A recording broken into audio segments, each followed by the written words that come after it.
Ula wa Munini wa President Rigathi Gachagua wenda Enenthi kumuvoya Kavindani ka Weteele Utw'Io Kukon'ya Ikoani Yake ya kumuthula Kuma Uvisini.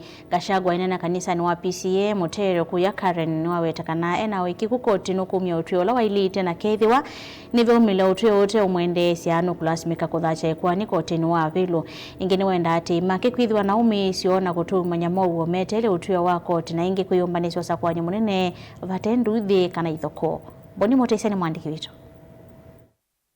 Rigathi Gachagua wetakana nyumbanito kwata Utw'Io wa Koti Kukon'ya Ikoani Yake Eteele unengani Utw'Io Muthenya wauni Kukon'ya kung'uthula kwa kivila ni kindu kila withitwe wetwa wailite na miao aiwetakana na uikiiku kana Koti ni kunengani Utw'Io la Wailite. Nilitolewa kwa ofisi against the law, against the constitution tomorrow. Kesi imesikizwa, uamuzi ni kesho. Tomorrow.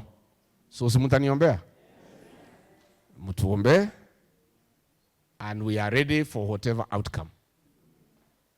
If the three judges rule that we were treated unfairly and against the law and the constitution and lift the impeachment and let us be, we shall be grateful to God and we shall be very grateful that there is a justice system in Kenya that works. I have confidence that our judiciary is independent, is impartial, and will give justice to Rigathi Gachagua and millions of his supporters across the country. Oingi ende na wetethani vethiwa na mathina nthini wa Utw'Io la ukumwa ni Koti nukuthi Koti ni wa pili kuthacha Ikoani mbeange gwatia katiba ka Kenya withirani wa kwata akiulwa kung'uthulwa kwake Uvisini. If the ruling goes the other way, it is still okay. We'll still have an opportunity to go to the Court of Appeal and follow the legal remedies that has been provided by the Constitution. Nikumya na vala wa kulia ati imake na lama mukwata mbao kwithiwa na umisyo na kule utwaisa maundu mathuku evindani metelete Utw'Io wa Koti. I want to urge my supporters across the country, irrespective of the outcome, to remain calm and peaceful. Rigathi Gachagua is a very peaceful person, and I want to ask our supporters to be peaceful and calm. You know, when I was removed from office, the people who removed me were laughing that Rigathi has been removed and his supporters are saying nothing. It is me who told them say nothing. Ukikasirika, unyamaze, uimbe. Just sing.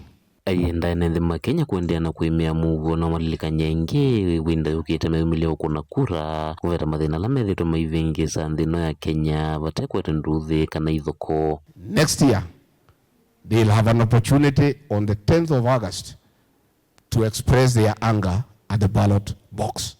That is where anger should be expressed and nowhere else. If we win, we thank God. If we don't, we still thank God for his mercy and his greatness. This country is bigger than any one of us, and we need a peaceful country, and life must go on irrespective of injustices that has been meted against many people, irrespective of the suffering that Kenyans are undergoing. Tuombe Mungu atatusaidia, tuvumilie, iko shida ya healthcare, ya masomo, insecurity, tuvumilie. Mutongo TV, Nyeni Toboni, Mutesia.